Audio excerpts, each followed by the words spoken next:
Hola a todos, Shalom. En esta oportunidad vamos a hablar sobre los Benei Noach, hijos de Noé o Noágidas. ¿De qué se trata este concepto? ¿A quiénes concierne? ¿Cuál es el estilo de vida y en qué se basa? ¿Cuáles son sus valores? ¿Cuáles son sus roles en este mundo, su importancia y demás?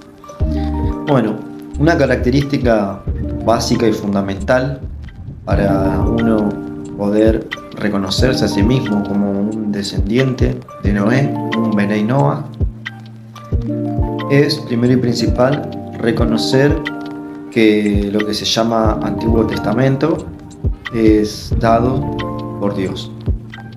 Ok, a partir de ahí, un Benei Noach tiene como base 7 leyes fundamentales que son las que rigen su conducta. Las mismas se basan en Estatuto número 1: no idolatría, no tener otros dioses, no hacerse la concepción de que existe otro Dios que no sea el único. Precepto número 2 es no blasfemar, no mentir, siempre estar alineado con la verdad ante todo y ante todos. El precepto número 3, el estatuto número 3, está basado en el no cometer pecados de índole sexual.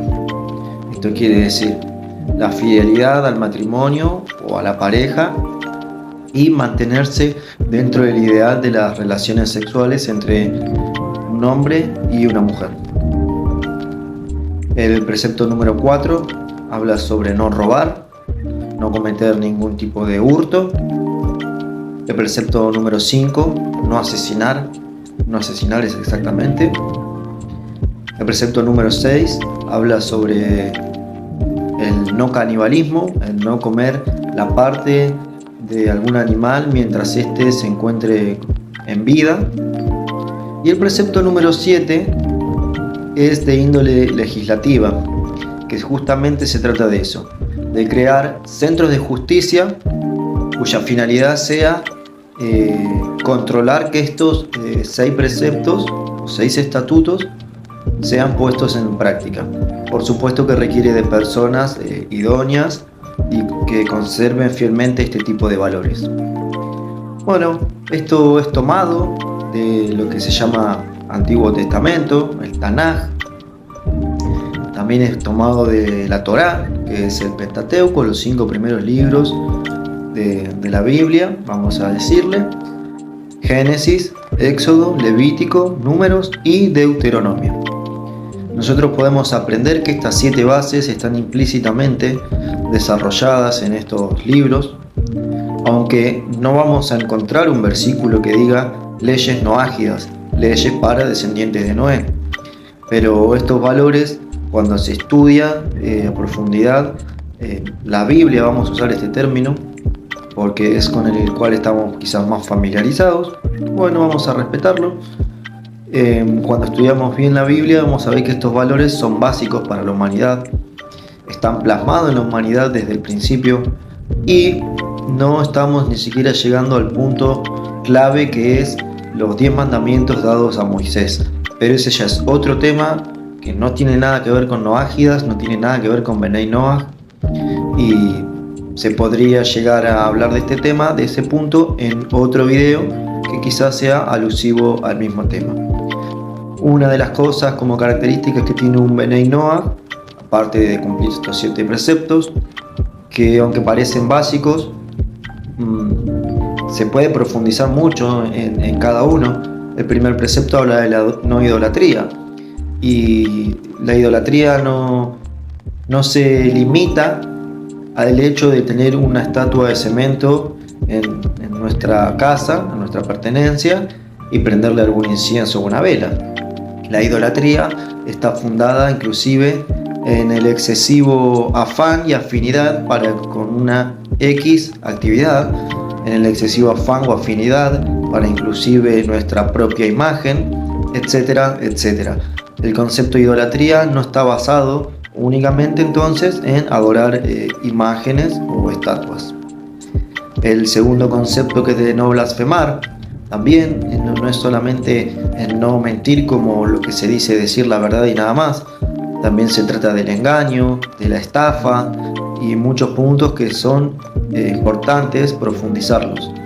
Son 7 preceptos, pero que la calidad no la está haciendo la cantidad, sino que la calidad se la va a dar el hecho de saber profundizarlo y ponerlo por práctica.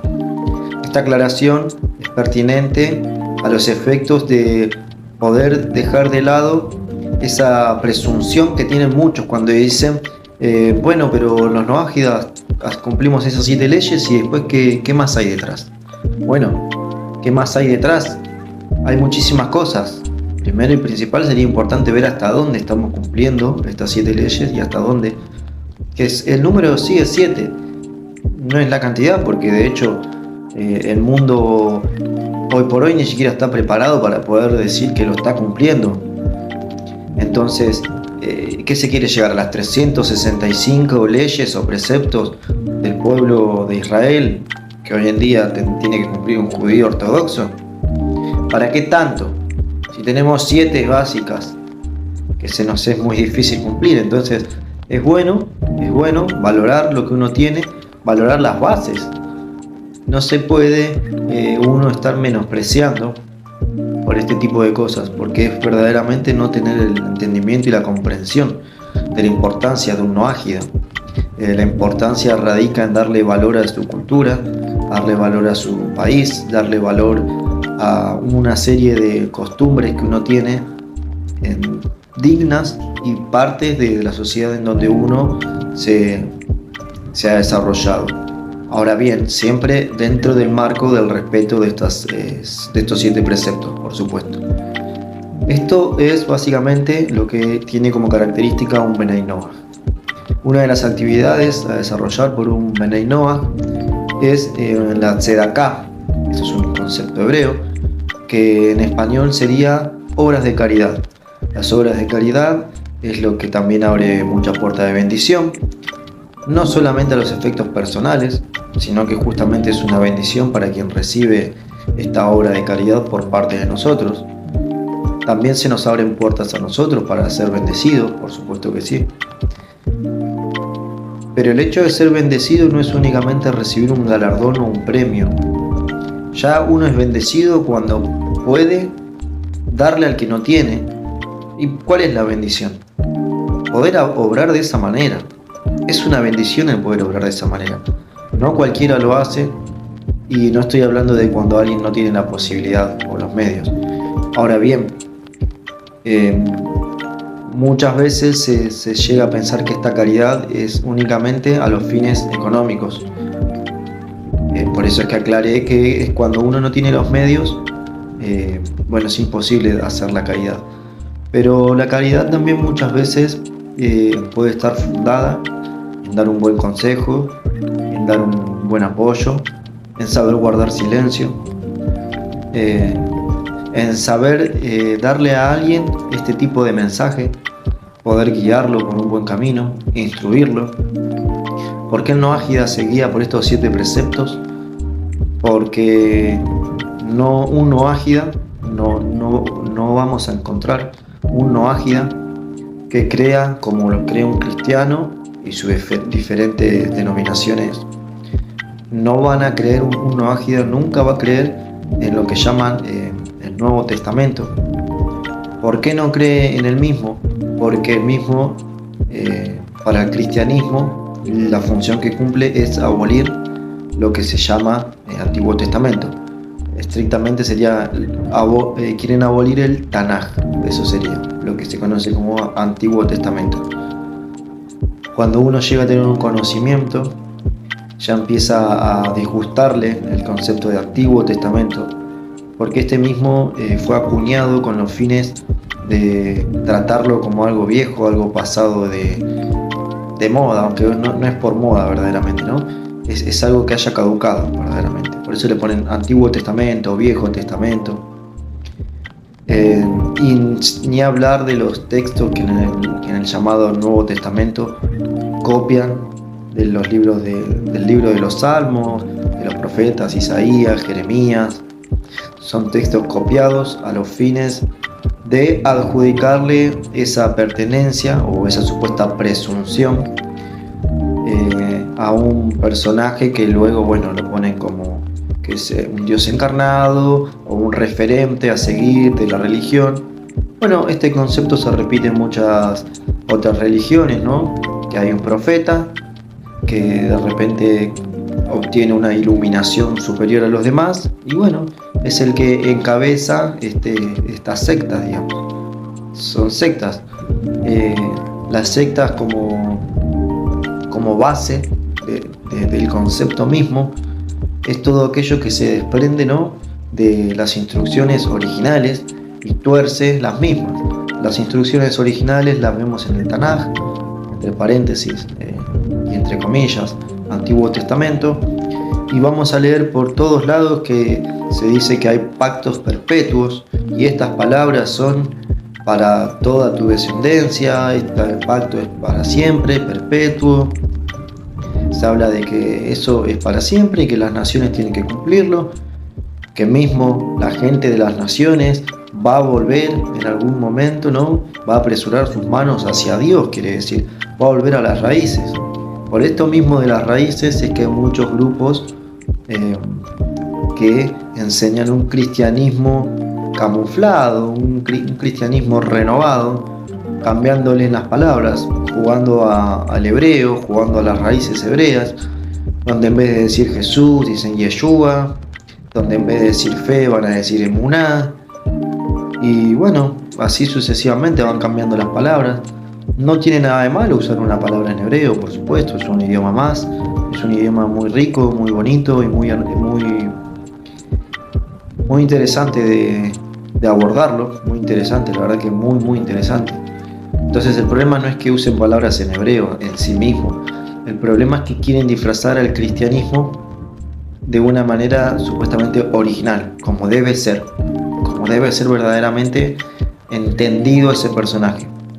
Y la verdad que para un noágida ese personaje no debe ser entendido ni bajo raíces hebreas, las cuales lleve a aceptarlo a él como un mediador entre uno mismo y Dios, ni tampoco un noágida va a creer que el concepto Jesús es aplicable como lo hace el cristianismo convencional.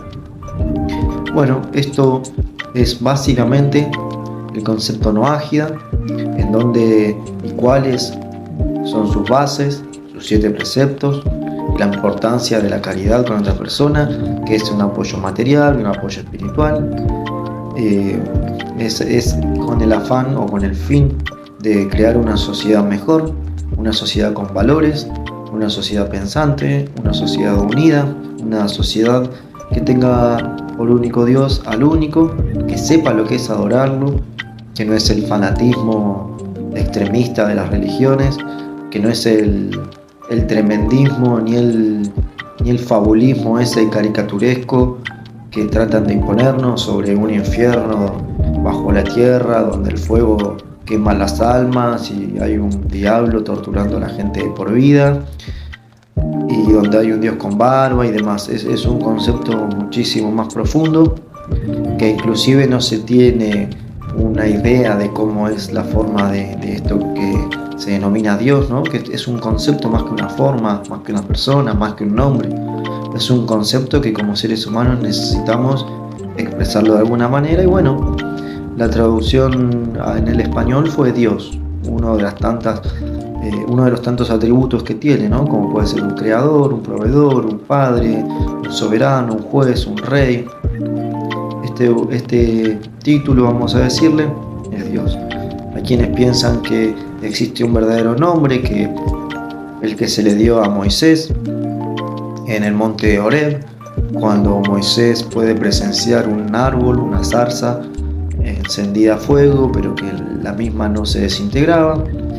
Y bueno, ahí Moisés tiene una revelación, Dios le presenta bajo un título, y a partir de aquí es que se interpreta que este es el nombre original, único, que se puede llegar a aplicar a Dios, pero se pasa por alto que hubo muchos otros acontecimientos donde a otras personas no se manifestó con otro tipo de cualidades pertinentes a la ocasión. A Moisés se le presentó bajo el nombre, vamos a decir, sí, bajo la identidad de yo fui, soy y seré, sería el Eterno. Pero vale destacar también que lo que pasó es que Moisés tenía que ir a enfrentar a un rey, al faraón, que es un rey, cuyo fin era demostrarle que había un solo Dios eterno, el verdadero, el único, a diferencia de otros que no eran dioses verdaderos, era más bien una creencia humana que se podía demostrar fácilmente cómo estos pseudo dioses no son eternos, más bien son idealizaciones del hombre. Por eso es que se presentó como el Eterno.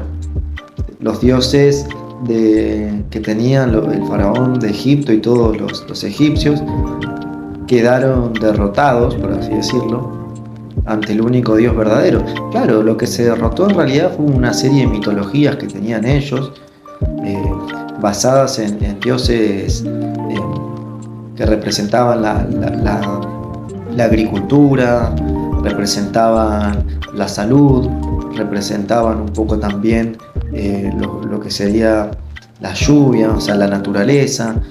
Tenían como deidades las fuerzas naturales. Y bueno, entonces por eso las 10 plagas, cada una de ellas representativa a un dios derrocado, ¿no? Y bueno, y esto quedó demostrado que por qué se llamó el Eterno. Pero en otras situaciones se presentó como el proveedor ante una situación de algún determinado personaje que necesitaba, ¿no?, de ser provisto. Ante otros se presentó como el Todopoderoso, a otros se presentó como el de los ejércitos, siempre en un contexto adecuado y pertinente a este atributo con el cual se manifestaba. Es por eso que el hecho de decir nombre, verdaderamente el nombre sabemos que tiene un significado, y es por ese significado que se atribuye un nombre. No tanto por el hecho de cuadrarlo o encasillarlo en un nombre, como lo hacemos nosotros como personas. No, es más que nada se demostraba el atributo a desarrollar o desarrollado en esa eventualidad, en esa oportunidad, en ese momento.